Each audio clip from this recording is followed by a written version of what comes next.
தமிழ் மாநில காங்கிரஸ் கட்சியின் சார்பில் திரு முனைவர் பாஷா அவர்களை அன்போடு பேச அழைக்கிறேன்.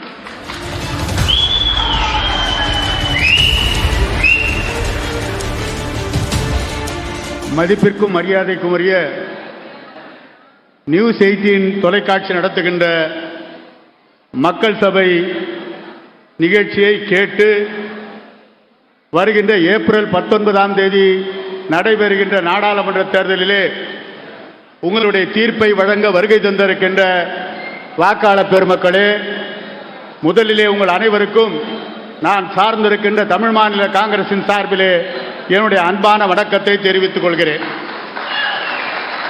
நடக்க இருப்பது நாடாளுமன்ற தேர்தல். இந்த நாட்டை யார் ஆள வேண்டும், ஆள தகுதி படைத்தவர் யார் என்பதை தீர்மானிக்கக்கூடிய ஒரு தேர்தல். இதுவரை கடந்த 10 ஆண்டுகளாக இந்தியாவினுடைய பிரதமராக இருக்கின்ற நரேந்திர மோடி அவர்கள் மீண்டும் 3வது முறையாக இந்த நாட்டின் பிரதமராக வர வேண்டும் என்பதை எடுத்து சொல்வதற்காகத்தான் நாங்கள் வந்திருக்கிறோம். இதுவரை தமிழகத்தை பொறுத்தவரை நாடாளுமன்ற தேர்தல் என்று சொன்னால் யாராவது ஒருவரை அடையாளப்படுத்தி இவர்தான் அடுத்த பிரதமர் என்று சொல்லித்தான் வாக்கு கேட்டிருக்கிறோம்.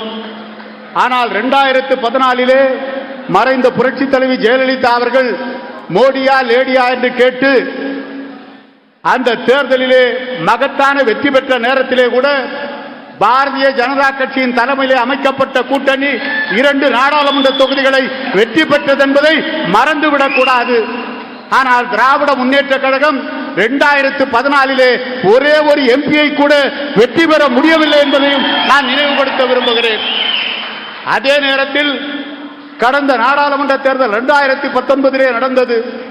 அந்த தேர்தலிலே இந்தியாவில் எதிர்க்கட்சிகள் அமைத்த கூட்டணி அத்தனை பேரும் அடுத்த பிரதமர் யார் என்று சொல்லவில்லை. ஆனால் திராவிட முன்னேற்ற கழக தலைவர் தளபதி ஸ்டாலின் மட்டும்தான் எங்கள் கூட்டணி வெற்றி பெற்றால் ராகுல் காந்தி பிரதமர் என்று சொன்னார். ஆக ஒருவரை அடையாளப்படுத்தியதால் தான் 2019 திராவிட முன்னேற்ற கழகம் வெற்றி பெற்றது. ஆனால் இன்றைக்கு எங்களுடைய தேசிய ஜனநாயக முன்னணியின் சார்பிலே எங்கள் அணி வெற்றி பெற்றால் மீண்டும் இந்தியாவின் பிரதமராக 3வது முறை நரேந்திர மோடி தான் வருவார் என்று எங்களால் ஆணித்தரமாக சொல்ல முடிகிறது. ஆனால் உங்களை கேட்டால் எங்கள் அணி வெற்றி பெற்றால் INDA தான் பிரதமர் வேட்பாளர் என்று சொல்லுகிறீர்கள். அதில் ஏதாவது ஒற்றுமை இருக்கிறதா? நண்பர் சூர்யா சொன்னாரே, அரவிந்த் கெஜ்ரிவால் கைது செய்யப்பட்டிருக்கிறார். அரவிந்த் கெஜ்ரிவால் யாரால் கைது செய்யப்பட்டார் என்று சொன்னால் அவருடைய பாலபாரதியருடைய கட்சியை சார்ந்த முதலமைச்சர் பினராயி விஜயன் சொல்லுகிறார், காங்கிரஸ் கட்சி கொடுத்த புகாரின் அடிப்படையிலே தான் அரவிந்த் கெஜ்ரிவால் கைது செய்யப்பட்டார் என்று நான் சொல்லவில்லை, அவருடைய கட்சியை சார்ந்த முதலமைச்சர் சொல்லுகிறார். அது மட்டுமல்ல, அதற்கும் மேலாக 10 ஆண்டு காலம் ஆட்சியில் இருந்த போது எடுக்காத ஒரு நடவடிக்கையை ஆட்சி முடிகிற தருவாயில் எடுக்கிறது ஏன் அப்படிங்கறத கேட்கிறாங்க. சார், நீங்க முன்னாடி எடுத்தாலும் அதுக்கு அரசியல் சாயம் பூசுவீங்க, பின்னாடி எடுத்தாலும் அரசியல் சாயம் பூசுவீங்க. ஆனா அதாவது குதிரை முன்ன போனாலும் முட்டை பின்ன போனாலும் உதைக்கின்ற கதையா கழுத்த கதையா நீங்க ஏதாவது ஒண்ணு சொல்லிக்கிட்டே இருக்கணும். ஆனா ஊழல் செய்தவர் தண்டிக்கப்பட வேண்டும் என்பதிலே பாரதிய ஜனதாவுடைய பிரதமர் மோடி உறுதியாக இருக்கிறார். அது மட்டுமல்ல, ராகுல் காந்தி அவர்கள் வயநாட்டிலே போட்டியிடுகிறார். அவரை எதிர்த்து யார் போட்டியிடுகிறார்கள்? இந்திய கம்யூனிஸ்ட் கட்சியுடைய தலைவர் ராஜாவினுடைய மனைவி போட்டியிடுகிறார். பினராயி விஜயன் சொல்லுகிறார், ராகுல் காந்தி அவர்களுக்கு இந்தியாவில் வேறு தொகுதியே இல்லையா, வயநாட்டிலே தான் வந்து போட்டியிட வேண்டுமா என்று கேட்கக்கூடிய அளவுக்கு உங்கள் கூட்டணியினுடைய ஒற்றுமை சந்தித்திருக்கிறது என்பதை நீங்கள் மனதிலே வைத்துக் கொள்ளுங்கள். அது மட்டுமல்ல, பாரதிய ஜனதா வட மாநிலங்கள்ல ஏன் போட்டி போடலன்னு அவங்க இன்னொரு கேள்வியை வைக்கிறாங்க. பாரதிய ஜனதா கட்சி வட மாநிலங்கள்ல ஏன் போட்டி போடல அப்படின்னு இன்னொரு கேள்வி அந்த அணி தரப்புல இருந்து வருது. பாரதிய ஜனதா கட்சி வடநாட்டில் எல்லா வட மாநிலங்கள்ல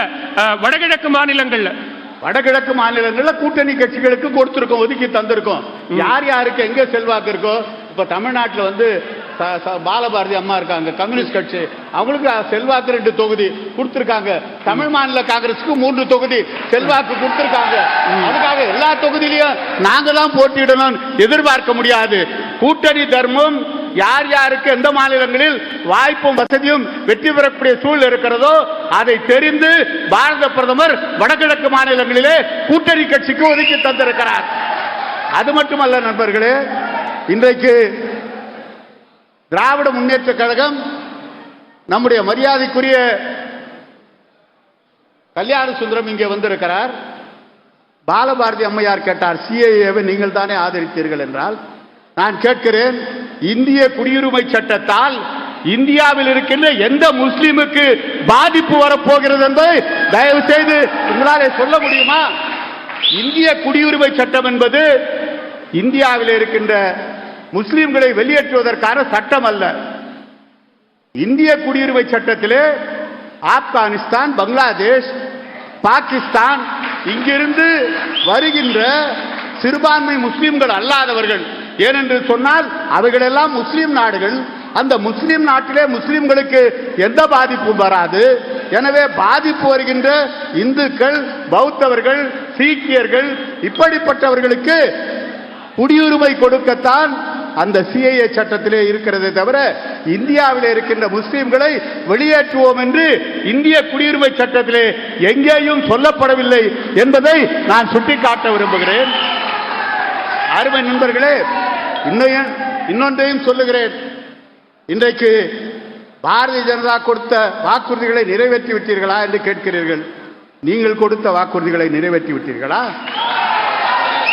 நாங்கள் ஆட்சிக்கு வந்தால் மாணவருடைய கல்விக் கடனை ஒட்டுமொத்தமாக ரத்து செய்வோம் என்று சொன்னீர்களே, கல்விக் கடனை ரத்து செய்கின்ற அதிகாரம் உங்களுக்கு இருக்கிறதா?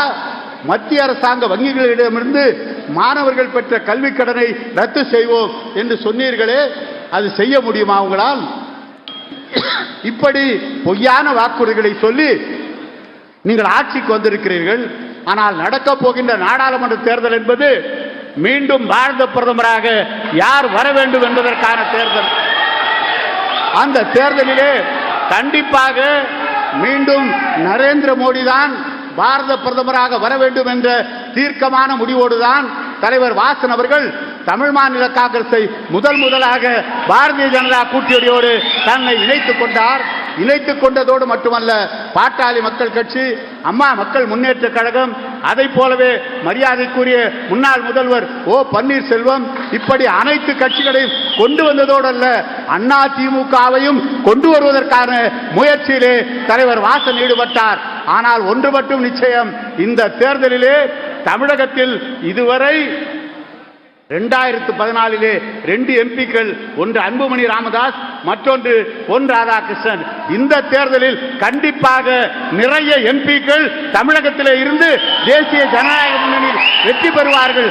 மீண்டும் பாரத பிரதமராக நரேந்திர மோடி தான் வருவார். நன்றி, வணக்கம். மிக்க நன்றி.